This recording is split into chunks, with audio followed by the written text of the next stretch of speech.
Alright, good morning mga kababayan. Isa-isahin natin ang mga politiko natin na mahalata sa kanilang mga ginagawa sa mapapanood natin, social media, television, na kanya-kanya silang style para ipakilala sa taong bayan, para magpakilala sa taong bayan. Ibinibenta nila ang sarili nila sa taong bayan sa pamamagitan ng kung ano man ang kanilang ginagawa para ma-impress ang tao sa kanila. Una na dyan, itong si Congressman Martin Romualdez ng Congress ng mababang kapulungan. Siya ngayon ang itinilaga na Speaker of the House kasi unang-una pinsan siya ni President. Ang ginagawa niya para mailapit ang kanyang sarili sa tao upang magpakilala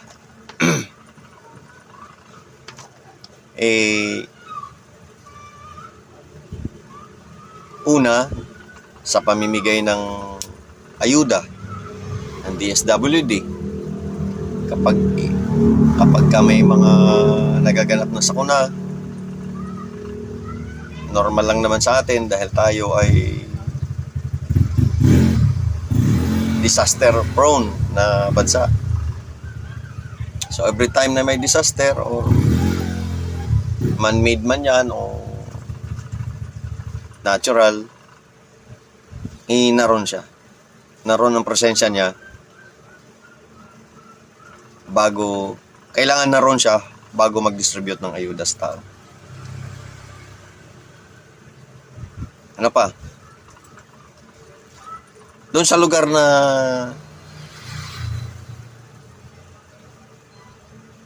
pagdidistributan ng ayuda ay pansin kaagad natin na kahit hindi mo marinig ang pangalan niya, makikita mo kasi ang laki-laki ng poster nakalagay Speaker of the House Martin Romualdez, ang laki ng mukha niya roon sa poster. Tapos yung ayuda na mas malaki pa ang lalagyan kaysa yung nakalagay sa loob, mas malaki pa ang mukha niya na nakaprint doon sa sako, eco bag man yun.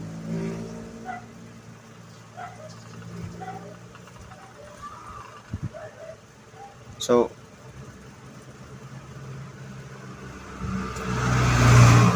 makikilala siya ng tao, siyempre. Pero ang totoo niyan, hindi naman niya pera yun. Yan ay pera din ng taong bayan. Hindi naman sa kanya.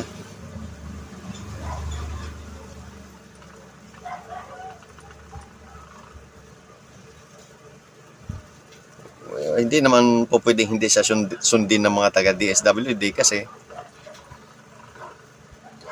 control kasi, lalo pagdating ng budget season, Congress ang nagko-control. Kaya takot ang mga ahensya ng gobyerno sa mga congressman. Kaya sunod-sunuran sila kay Speaker of the House. Kumbaga siya yung nagtitimon sa Congress.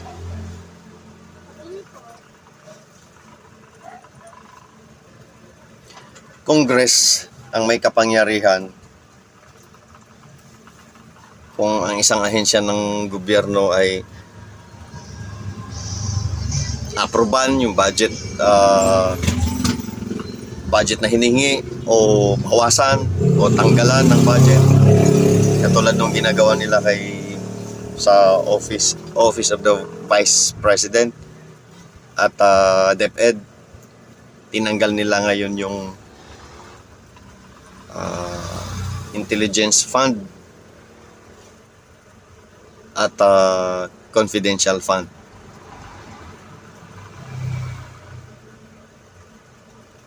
Walang magawa ngayon si Vice President kasi yun talaga nakasaad sa batas natin. Congress talaga ang nagkokontrol ng budget. At kung gusto nilang imbestigahan yung isang individual o isang politiko tulad ng ginagawa nila kay Inday Sara, kung may corruption dyan sa mga fund na yan, iimbestigahan nila. Mapatunayan naman niya at hindi, palalabasin nila ngayon na may anomalya na nagaganap. Pero yun naman, sinagot naman ni Inday Sara yun. At na-audit naman yun. At ang resulta ng audit ng COA ay wala namang anomalya. So, pagdating sa ganong usapin na may audit report na lumabas, tahimik na sila. Hindi na sila para sabihin, oo nga, wala nga palang ginawang anomalya. Hindi na sila nagsasabi noon. Basta tumahimik na lang sila. Ang importante, nasisiraan na nila si Inday Sara. Na yung mga congressman na nag-imbestiga, yun ay tagasunod lang yun sa speaker. So lahat ng nagaganap sa Congress, alam ng speaker. Walang nagaganap sa Congress na hindi ayon sa kagustuhan ng Speaker of the House, ni Romualdez. So, yon. Ito namang pangalawang politiko natin na sa palagay ko yung nagnanais din ito ng mas mataas na posisyon sa gobyerno, si Senator Risa Hontiveros. Ang kanya naman ginagawa ay inaatake niya ngayon ang mga Duterte. Naisip siguro niya na kapag inatake niya ang mga Duterte, sisikat siya, hahanga sa kanya ang taong bayan. Pinapakita niya na siya walang kinatatakutan. Kahit sino, babanggain niya. Yan ang ginagawa niya. Sinimulan niya kay Pastor Kibuloy. Yung ginagawa niya ngayong hearing sa Senado. Na hanggang sa kasalukuyan, 3 days na may nagrarally mga miyembro ng Kingdom of Jesus Christ na pinamamunuan ni Pastor Kibuloy. Tuloy-tuloy silang magrarally hanggang matapos yung pangangalap ni Senator Robin. Kasi Senator Robin, kinontra niya yung hindi siya pumayag doon sa contempt order ni Risa Hontiveros kay Pastor Kibuloy. Kinontra ni Robin. Ngayon, nangangalap siya ng 8 boto ng mga senador para hindi matuloy yung contempt order. May 3 araw na lang si Senator Robin upang mangalap ng mga signatures ng mga ibang senador. So hanggang matapos yon, continuous yung sinasagawang rally ng mga member ni Pastor Kibuloy. So yun si Senator Risa Hontiveros. Ang style niya, aatakihin niya ang mga Duterte para sumikat siya. The same din kay Speaker Romualdez. Si Romualdez, ang ginagamit niya, hindi siya mismo. Ginagamit niya yung mga tauhan niya na congressman para atakihin ang mga Duterte. Si Risa Hontiveros, at least kahit papano, matapang. May lakas ng loob. Harap-harapan tinitira niya ang mga Duterte. At least mas matapang ito, ikumpara mo kay Romualdez, na kunwari tahimik lang, pero ang gumagalaw yung mga congressman na tauhan niya. Wala siyang lakas ng loob na humarap, harap-harapang banggain si Inday Sara, pero obvious naman na siya yun.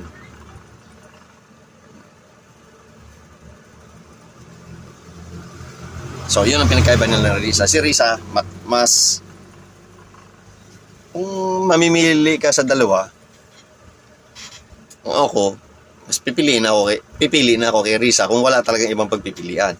Kasi at least si Risa talaga may tapang. Naninindigan.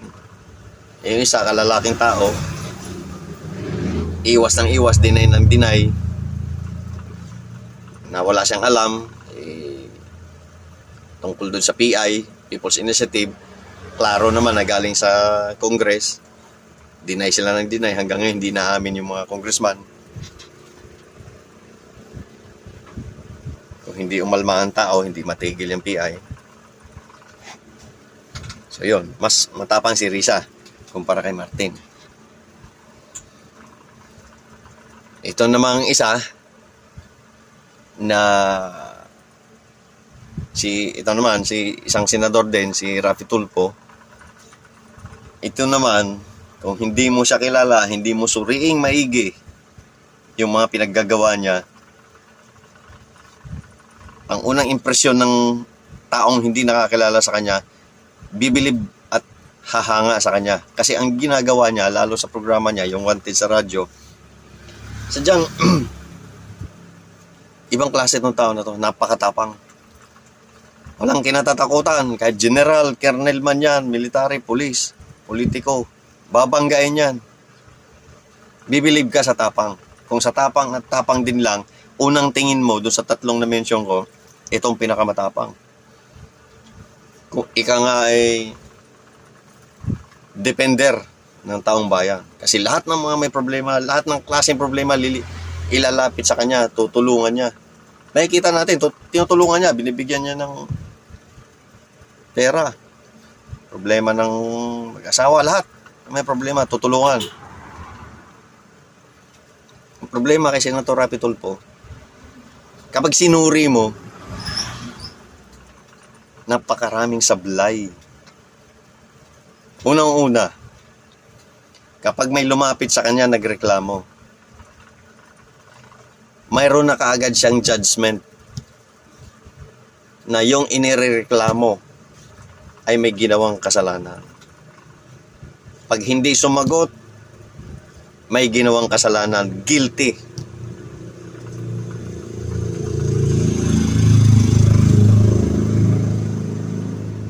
Hindi ka pwede magpaliwanag, sabihin mo ang side mo, paparahin ka na agad. Kumbaga si Raffy Tulfo nagiging daig pa ang korte.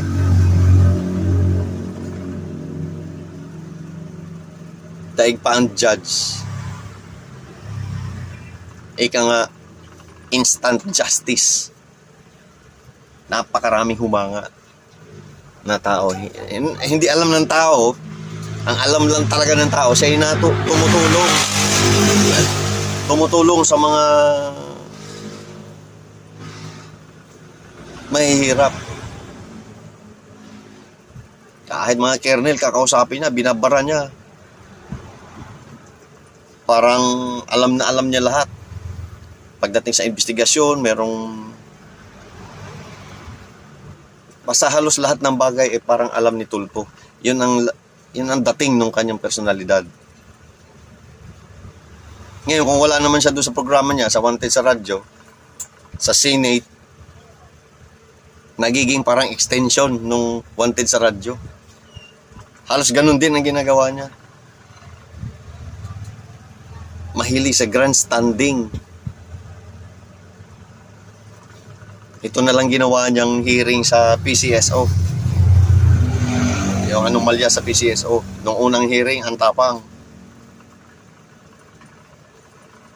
Napakatapang, sisigawan.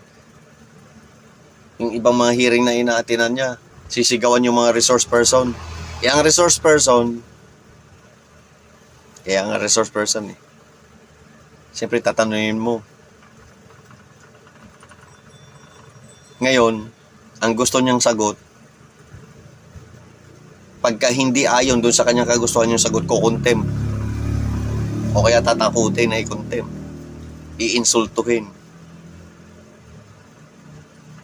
Pag hindi ayon sa kanyang kagustuhan yung sagot ng mga resource person, guilty na agad. So, si Rapi Tulfo, bugado, tapos judge, daig pa. Mahilig siya sa grandstanding. Ganon si Rapi Tulfo.